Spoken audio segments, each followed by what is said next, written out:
Lyophilic and lyophobic colloid. Depending upon the affinity of the dispersed phase for the dispersed medium, colloidal systems can be classified into following two categories. 1. Lyophilic salts and lyophobic salts. Lyophilic salts. The term lyophilic means liquid loving or solvent loving. Certain substances have an affinity for certain liquids and readily form colloidal dispersions with them. The substances which, when mixed with a suitable liquid, that is the dispersion medium, readily form colloidal solutions are called lyophilic colloids or intrinsic colloids. And the salts thus formed are called lyophilic salts. When water is used as the dispersion medium, such colloids are termed as hydrophilic colloids, and their colloidal dispersions in water are known as hydrophilic salts.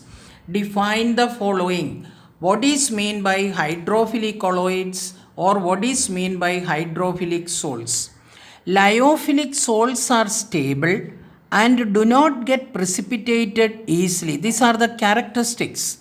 Lyophilic salts are stable and do not get precipitated easily. In fact, they are self-stabilized. That is, they do not require any stabilizing agent to preserve them. An important characteristic of these salts is that if dispersed phase is separated from the dispersion medium, say by evaporation, the dispersed phase can again be brought into the salt state or the colloidal state simply by mixing it with the dispersion medium. This is why hydrophilic salts are also known as reversible salts. Give reason why hydrophilic salts are also known as reversible salts. Next one, lyophobic salts. The term lyophobic means liquid hating or solvent hating.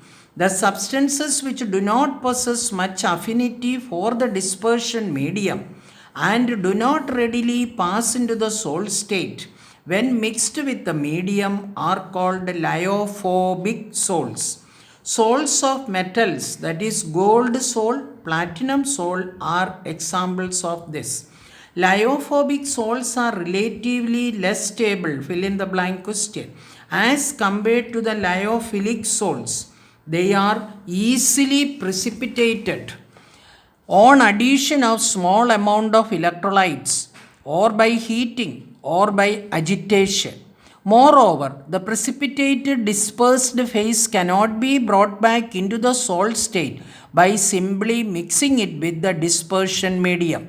This is why hydrophobic salts are also known as irreversible salts. Give reason why hydrophobic salts are also known as irreversible salts. The hydrophobic salts need stabilizing agent, another characteristics, to keep them in the salt form for a long time. These are what we mentioned are all the characteristics of lyophilic and lyophobic salts. A table is given in your textbook, page number 284. Differences between lyophilic and lyophobic salts. Please refer the text and write all these points in your notebook.